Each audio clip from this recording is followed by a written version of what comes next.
Assalamualaikum warahmatullahi wabarakatuh.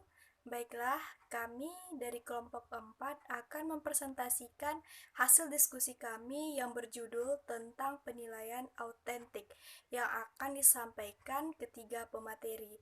Ya, pemateri pertama yaitu Nora Yulianti, pemateri kedua Selvi Apriani, dan pemateri ketiga Dwi Andari. Kepada pemateri dipersilahkan. Assalamualaikum warahmatullahi wabarakatuh. Di sini saya akan menjelaskan materi kami yaitu tentang penilaian autentik. Penilaian autentik adalah pengukuran yang bermakna secara signifikan atas hasil belajar peserta didik untuk ranah sikap, keterampilan, dan pengetahuan. Penilaian autentik menurut BSDM, Pendidikan dan Kebudayaan dan Penjaminan Mutu Pendidikan adalah penilaian hasil belajar peserta didik mencakup hasil belajar, pengetahuan, dan keterampilan. Menurut American Library Association, penilaian autentik didefinisikan sebagai proses evaluasi untuk mengukur kinerja, prestasi, dan sikap peserta didik pada aktivitas pembelajaran. Tujuan penilaian autentik yang pertama yaitu memberikan kesempatan siswa untuk menyelesaikan masalah nyata. Yang kedua, melatih keterampilan siswa menggunakan pengetahuannya dalam konteks kehidupannya. Yang ketiga, menjadikan siswa pembelajaran yang berhasil menguasai pengetahuan. Baiklah, saya akan melanjutkan materi yang telah disampaikan oleh pemateri 1 tentang prinsip penilaian autentik.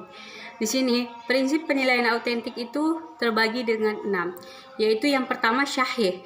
Penilaian didasarkan pada data yang memang mencerminkan kemampuan yang ingin diukur. Yang kedua itu ada objektif. Penilaian didasarkan pada prosedur dan kriteria yang jelas dan tidak boleh dipengaruhi oleh subjektif. Yang ketiga itu ada adil, yaitu suatu penilaian yang tidak menguntungkan dan tidak merugikan pada siswa. Yang keempat itu ada terpadu. Penilaian yang dikatakan memenuhi prinsip apabila guru merupakan salah satu komponen tidak terpisah dari kegiatan pembelajaran. Intinya terpadu itu guru itu yang jadi komponennya yang di dalam suatu kegiatan pembelajaran. Yang kelima itu ada transparan, di mana kriteria penilaian dan dasar pengambilan keputusan yang menggunakan dapat diketahui oleh semua pihak yang berkepentingan. Yang keenam itu ada edukatif, yaitu penilaian dilakukan untuk kepentingan dan kemajuan pendidikan siswa. Kemudian ada jenis-jenis penilaian autentik. Yang pertama itu penilaian kerja. Penilaian kerja ini ya sebisa mungkin melibatkan partisipasi peserta didik, khususnya dalam proses dan aspek-aspek yang akan dinilai.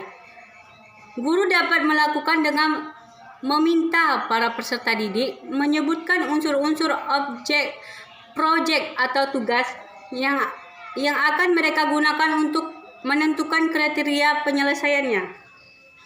Yang kedua, ada penilaian proyek. Itu penilaian proyek atau project assessment merupakan kegiatan penilaian terhadap tugas yang harus diselesaikan oleh peserta didik menurut periode atau waktu tertentu.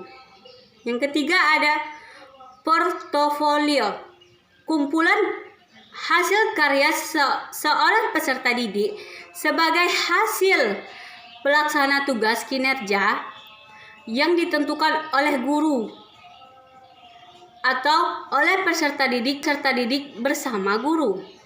Yang keempat, ada konteks. Konteks ini teks tertulis, terbentuk uraian atau eseyan menurut peserta didik mampu mengingat, memahami, menganalisa, dan sebagainya atas materi yang sudah dipelajari. Melanjutkan materi yang sudah disampaikan oleh pemateri 2, yaitu ada teknik penilaian. Yang pertama ada penilaian sikap, yaitu sebagai penilaian terhadap perilaku peserta didik dalam proses pembelajaran yang meliputi sikap spiritual dan sosial. Yang kedua ada penilaian pengetahuan, dilakukan dengan cara mengukur penguasaan yang mencakup faktual, konseptual, dan prosedural dalam proses berpikir. Yang ketiga ada penilaian keterampilan, dilakukan dengan cara mengidentifikasi karakteristik kompetensi dasar untuk menentukan teknik penelitian yang sesuai. Selanjutnya ada karakteristik penelitian autentik. Yang pertama ada belajar tuntas. Belajar merupakan capaian minimal dari kompetensi setiap muatan pelajaran yang harus dikuasai peserta didik dalam kurun waktu tertentu. Yang kedua ada autentik. Penilaian dilakukan untuk mengukur pencapaian kompetensi secara holistik. Yang ketiga berkesinambungan. Penilaian yang dilakukan secara terus-menerus dan berkelanjutan selama pembelajaran berlangsung. Yang keempat ada berdasarkan acuan kriteria. Penilaian sikap, pengetahuan, dan keterampilan menggunakan acuan kriteria. Demikian sampaikan. Lebih dan kurang mohon maaf. Assalamualaikum warahmatullahi wabarakatuh. Baiklah, itu tadi hasil diskusi dari kelompok kami. Lebih dan kurang kami mohon maaf. Wallahul muwaffiq ila aqwamit thoriq. Assalamualaikum warahmatullahi wabarakatuh.